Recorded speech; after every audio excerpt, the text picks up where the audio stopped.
The Joe Rogan Experience. Have you seen the recently leaked LEGO Star Wars May the 4th promos for 2023? No, I haven't seen them yet. What's LEGO offering this year? There's going to be 3 different free gifts from the LEGO store if you spend various price thresholds. But let me tell you, they're quite disappointing. Shit, is that so? So what do you get? Okay, so first, if you spend over $40 on LEGO Star Wars, you get a 30654 X-Wing poly bag. Keep in mind that this is not an exclusive gift. This set already had a prior release in January. This promo will presumably only be available in-store only as well, not online. Well, dang. I already have 2 of those. I bought them at Walmart in January for $5 each. That's a decent little free bonus, but I'm not going to drive all the way to the LEGO store to get that. So what's next?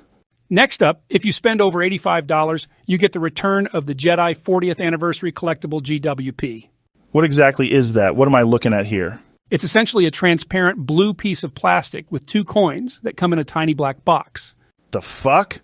What the hell is the point of that? I'd rather have another keychain or a minifigure or literally anything but this. This shit is weak. Oh, I agree. So far, these offerings from LEGO are a huge bucket of anal sludge.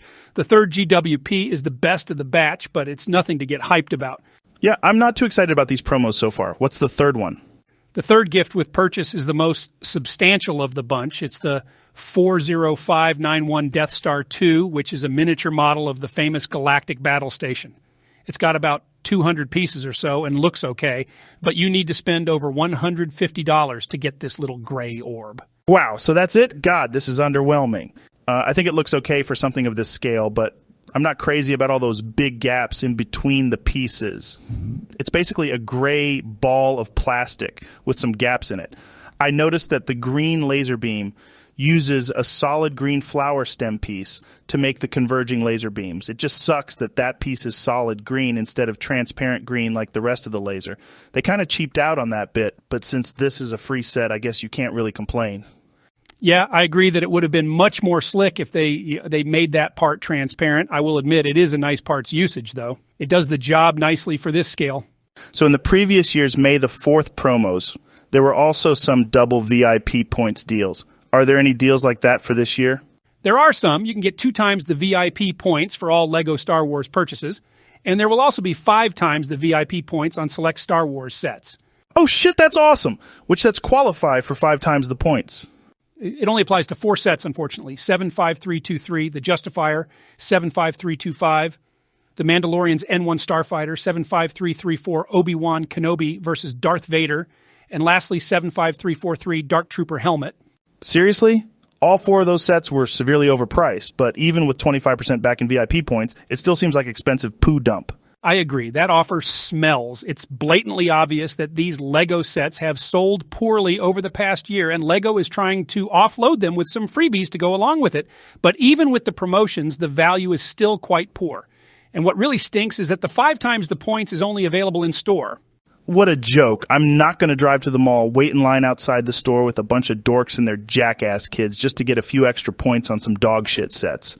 Are there any new LEGO Star Wars sets coming out in May that got you tempted?